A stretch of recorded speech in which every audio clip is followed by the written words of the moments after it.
Welcome friends, নতুন একটা ভিডিওতে। বিএমএস বোর্ড নিয়ে আমাদের অনেক সমস্যা। ব্যাটারিতে একদমই চার্জ থাকে না, অনেক সময় দেখা যায় একটু পর বিএমএস অফ হয়ে যায়, দেন ব্যাটারি ফুল চার্জ হয়ে গেলে আসলে চার্জিং বন্ধ হয়ে যায় কিনা। তো এইসব বিষয়ে আজকে আমরা জানবো। যে কোনো ব্যাটারি প্যাক তৈরি করার আগে কিন্তু আমাদের সঠিক বিএমএস বোর্ড সিলেক্ট করতে হবে। যদি আপনি সঠিক বিএমএস বোর্ড সিলেক্ট করতে না পারেন, সেক্ষেত্রে কিন্তু এরকম ধরনের অনেক সমস্যায় পড়তে হবে। তো প্রথমেই আসি ব্যাটারির কাছে।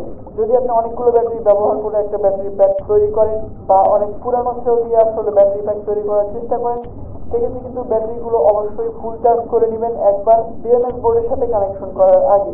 তো এরকম একটা সাধারণ মডিউল ব্যবহার করে কিন্তু 2 থেকে 3টা ব্যাটারি একসাথে কানেক্ট করে আপনারা সবগুলো ব্যাটারিকে ফুল চার্জ করতে পারেন।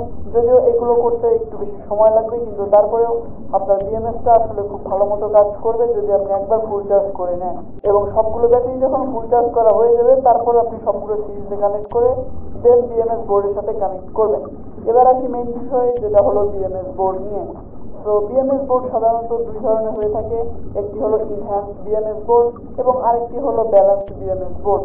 তো যখন আমরা বেসিক ইনহ্যান্সড বিএমএস বোর্ড দিয়ে একটা ব্যাটারি প্যাক তৈরি করি এবং যখন ওই ব্যাটারি প্যাক থেকে আমরা ভোল্টেজ আউটপুট নেই বা লোড দিই, সেক্ষেত্রে কিন্তু সবগুলো ব্যাটারি থেকেই একসঙ্গে পাওয়ার আউটপুট হয়। এবং সেক্ষেত্রে দেখা যায় অনেক ব্যাটারি একটু ক্যাপাসিটি কম থাকে, তো ওই ব্যাটারিগুলোর চার্জ আসলে খুব তাড়াতাড়ি শেষ হয়ে যায়। কিন্তু যখন একটা বা 2টা ব্যাটারি উইক হয়ে যায়, তখন কিন্তু বিএমএস বোর্ড সাথে সাথে বন্ধ হয়ে যায় এবং আমাদের সকল ব্যাটারির সাথে কানেকশনই বন্ধ হয়ে যায়।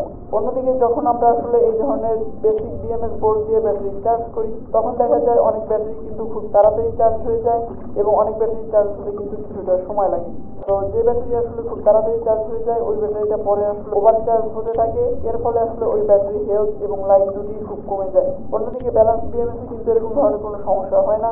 ব্যালেন্স বিএমএস বোর্ড ইউজ করলে আসলে সব ব্যাটারি থেকেই একই রকম পাওয়ার নেয় এবং চার্জিং এর সময়ও যে ব্যাটারিটা আগে চার্জ হয়ে যায়, ওই ব্যাটারির চার্জ কিছুটা কমিয়ে দেয় এরকম রেজিস্টারের মাধ্যমে। ফলে সবগুলো ব্যাটারি আসলে একসঙ্গে চার্জ হয় এবং কোনো ব্যাটারি কিন্তু ওভার চার্জ হয় না।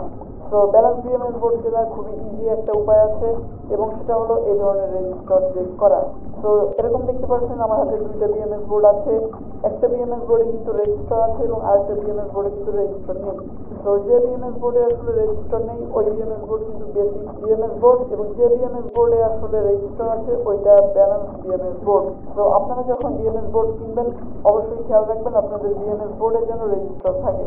অন্যদিকে যে কোনো বিএমএস বোর্ডেই কিন্তু অটো কাটের অপশনটা থাকে, যেটা আমি টেস্ট করে দেখিয়েছিলাম এই ভিডিওতে। তো আপনারা যদি বিএমএস বোর্ড ইউজ করে ব্যাটারি চার্জ করেন, সেক্ষেত্রে কিন্তু আপনাদের এরকম ধরনের কোনো অটো কাট বোর্ডের দরকার হবে না। ব্যাটারি যখন ফুল চার্জ হয়ে যাবে, তখন অটোমেটিক পাওয়ার সাপ্লাই কাট হয়ে যাবে এই বিএমএস বোর্ড থেকে। তো আজকের ভিডিওটা এই পর্যন্তই। যদি এই বিষয়ে কারো কোনো কোশ্চেন থাকে, তাহলে অবশ্যই কমেন্টে লিখতে পারেন। দেখা হবে নেক্সট ভিডিওতে। Till then, take care.